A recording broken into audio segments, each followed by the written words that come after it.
तम्बाकू, हुक्का, बीड़ी, ये इस बॉडी के लिए हानिकारक है। और तकरीबन समाज, किसी भी समाज में देख लो, सब पीने लगे।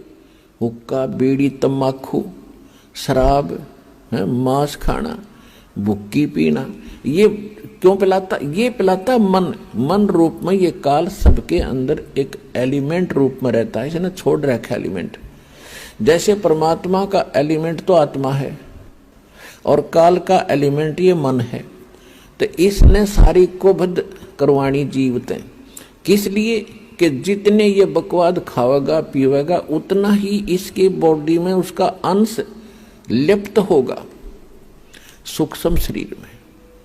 तो उसके बाद फिर वो जौका तो ऊपर जाकर जब उसको भूना जाता है, जिसने घना हुक्का पी रखा है, घनी शराब पी रखी है, वो देर तक वहां भूना जाता है कि उसमें अच्छा माल होता है इस काल का। तो वहां सबको इसलिए डाला जाता है कि जो सारे जीवन में इसने जो खाया पिया, कुछ तो बॉडी शरीर स्थूल शरीर इससे ठीक रहा, शेष उसके अंदर जम जाता है और वो इतने गर्मी के बिना छूटता नहीं।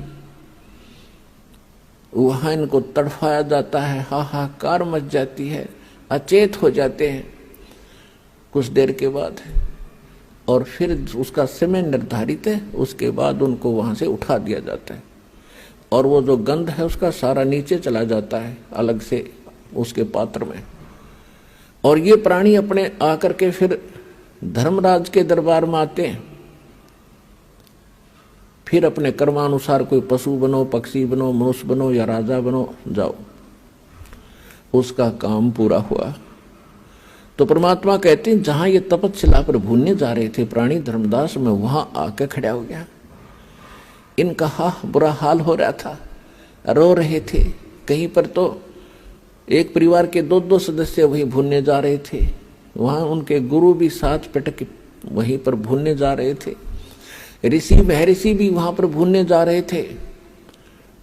और जब मैं वहां जाकर खड़ा हुआ, एकदम उस तपस्या की जो तपत थी, जलन थी, वो एकदम शांत होगी।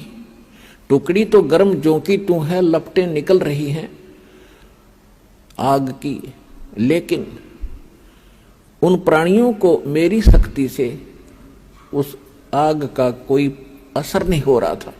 तो जब उनका वो पीड़ा खत्म हुई तो एकदम बैठे शांत होकर मुझे देखा, तो परमात्मा के उस शीतल चंद्रमा जैसे शीतल चेहरे को देखकर वो सभी ये समझ गए कि शायद ये भगवान है। तो उन्होंने कहा कि हे परमात्मा, हम यहां पर कौन से कर्म का दंड भोग रहे हैं? तब परमेश्वर ने कहा कबीर जी ने कि बेटा, ये तुम्हारा इस लोक का दंड नहीं, ये तुमने सतलोक में गलती करी थी। अपने मूल स्थान को छोड़कर, उस सर्व सुख दायी स्थान को छोड़कर भरी थाली का ठोकर मार कर तुम यहां आए हो इस काल के साथ। परमात्मा ने उनको कुछ ही समय में सारी सृष्टि रचना बताई सुनाई। तो सभी को वहां तो तुरंत समझ में आ गई, क्योंकि यहां तो अपलातुन पाक रहे हम। एक छोटा सा कोई जॉब हो जा, अधिकारी बन जावे, छोटी सी कोई 10-20 एकड़ जमीन हो जाए, हम सुनते ही नहीं किसी की, अपनों की सुनो देखा। वहां तो सारा स्पष्ट दिख रहा था कि जिस धन को अपना मान रहे थे, जिस घर को अपना मान रहे थे, जिस परिवार को अपना मान रहे थे, वो हमारे साथ नहीं आया। तो वहां तक अकल ठिकाने आ गई थी उनकी। और यहाँ अकल ठिकाने लाने के लिए इतने सत्संग करने पड़ते हैं, इतने प्रमाण देने पड़ते हैं कि तुम गलत स्थान पर पड़े हो, ये लोग तुम्हारा नहीं है, तुम्हारे साथ धोखा हो रहा। और तब भी शीघ्र सी ठिकाने अकल नहीं आती, क्योंकि हमारे ऊपर प्रेशर इतना है। लेकिन मालिक का ज्ञान भी इतना प्रबल है और समाधान इतना प्रबल है, एक दिन अकल ठिकाने आकर रहेगी पूरे विश्व की। अब वो समय आ गया।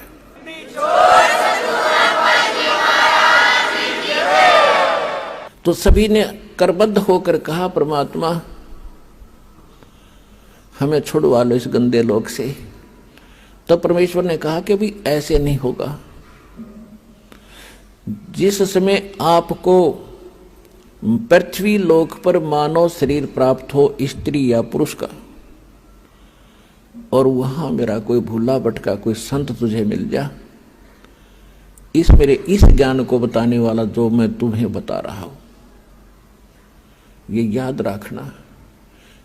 उसकी शरण में चले जाना, वो जो विधि बताओगा भक्ति की वो भक्ति करना बेटा, फिर तुम्हें वहां भी सुखी करूंगा और फिर तुम इस तपस्या पर नहीं आओगे, बाईपास ले जाऊंगा, तुम वो भक्ति करना। तो वहां तो सभी हां भर रहे थे कि कान पकड़ते हैं भगवान, आज के बाद इस काल का नाम नहीं जाप करेंगे, हम इसने याद भी नहीं करेंगे, हम आपकी भक्ति करेंगे। हमने तो भगवान जान के और इस काल की पूजा की दाता। आज अकल खुली हमारी, और अब के मनुष्य जीवन मिलेगा तो हम वही भक्ति करेंगे जिससे आपकी प्राप्ति हो।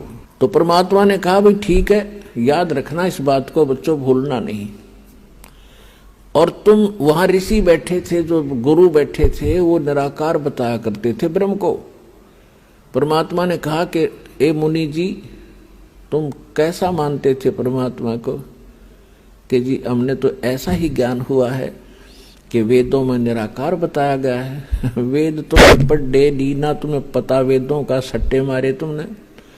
वेद तो साकार बताते हैं, तुम्हारा अनुभव निराकार बताता है कि खोजत खोजत थक गए, अंत कहा बेचून। बेचून माने निराकार। तुमने जो जिस विधि से भगवान पाने की चेष्टा की उससे परमात्मा नहीं मिल सकता, और इसलिए गलत प्रयत्न साधना करके तुमने अपना अनुभव गढ़ दिया कि भगवान निराकार, वो दिखता कोई नहीं, प्रकाश प्रकाश दिखता है। परमात्मा का प्रकाश ही देखा जाता है। अरे भले आदमी कोई कहे सूर्य तो निराकार है, सूर्य का प्रकाश देखा जा सकता है, अकल है ठिकाने तुम्हारी। सूर्य बिना फिर प्रकाश किसका? भगवान के बिना प्रकाश किसका देखा? तो कहने लगे जी हम तो बस इतनी पढ़ाई पढ़काए हैं, हमने तो निराकार मान रखा था। देखो वो आ रहा है सामने तुम्हारा निराकार भगवान, वो देखो। जब सबकी दृष्टि परमात्मा के संकेत की ओर गई तो ओछा माथा, काला शरीर, विकराल चेहरा, ये उसका वास्तविक रूप है। और उस रूप को यदि आप यहां देख ले तो कलेजा फट जा।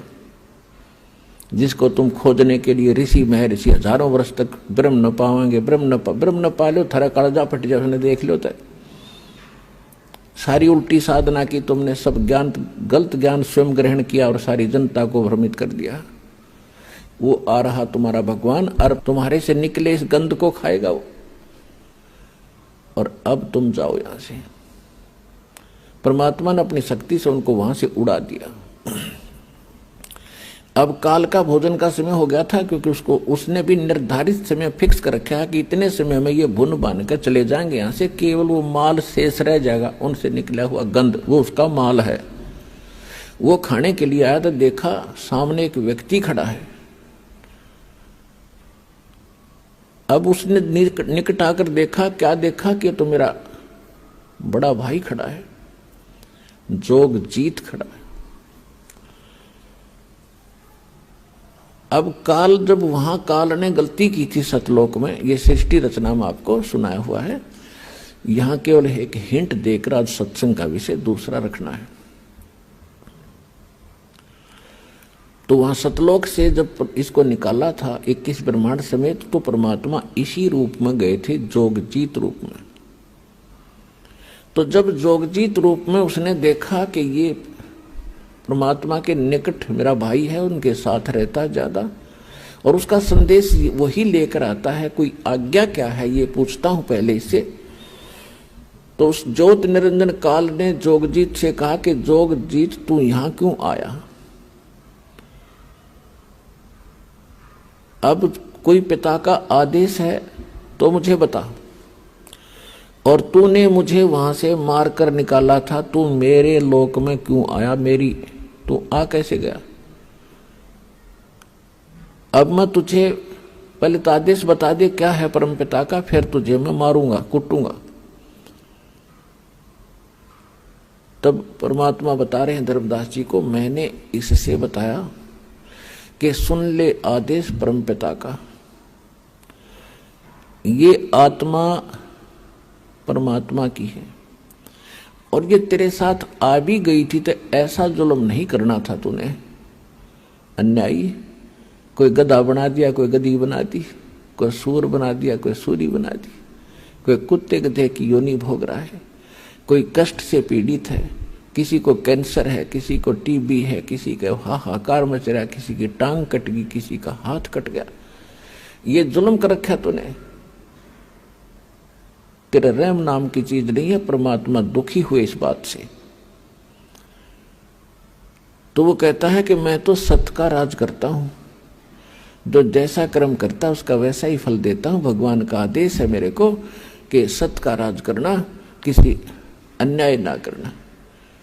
परमात्मा बोले कि मुझे मालूम है तू जैसा सत्य का राज करता है। ये मन रूप में तू खुद विद्वान है, सारे उल्टे काम कराता है आत्मा से, और जब आत्मा सजा भोगती है तू भाग जाता है।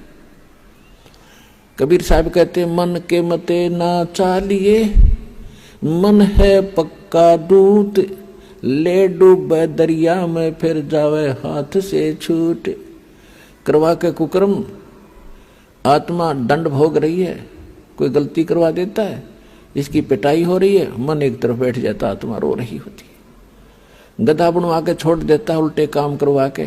अब किसी को कहे भक्ति कर ले, मन नु कहेगा ना आजा ताश खेल लाएंगे, छोड़ के तेरा भक्ति में है। कोई कहे भाई भगवान का नाम, चलो सत्संग में ना टाइम नहीं है, हरवा बिछा के गली में बैठ जाएंगे ताश खेलने सारे दिन। इबका मार आन दे, इबका देखूंगा, सारा दिन धक्के खा के बकवास करे। तो ये मन करवाता है। और जब आत्मा जाग जाएगी, झांखे भी नहीं इन कर्मों को, तो आत्मा को यहाँ जगाया जाता है, इसका मूल ज्ञान बताया जाता है, ये कहाँ की रहने वाली है, वो स्थान याद कराया जाता है, ये सत्संग में याद कराया जाता है। तो सुन ले आदेश परमात्मा का। जोगजीत रूप में भगवान कह रहे हैं कि मैं नीचे जाऊंगा, सभी तेरे ब्रह्मांड सब लोक में जाऊंगा, नीचे के स्वर्ग लोकों में, ब्रह्मा विष्णु महेश की नगरी में, और पृथ्वी लोक पाताल लोक पर जाऊंगा। सब जीवों को बताऊंगा कि ये भगवान नहीं है जिसको तुम परमात्मा मान बैठे हो, ये वो परमात्मा नहीं है। और वो ज्ञान बताऊंगा, उस भगवान के चिन्ह बताऊंगा जिसका तूने नामो निशान मिटा दिया। मैं इसलिए आया हूं, आदेश है परमात्मा का। नीचे जाऊंगा, तेरी पोल खोलूंगा, तेरा भांडा फोड़ूंगा कि तू काल है, तेने जुल्म कर रखा है, इनके साथ सारी उल्ट साधना करवा के इनकी दुर्गति कर दी है। और ऐसा मंत्र दूंगा उनको कि वो जाप करके सीधे सतलोक आ जाएंगे, तेरे झंझट से छूटे।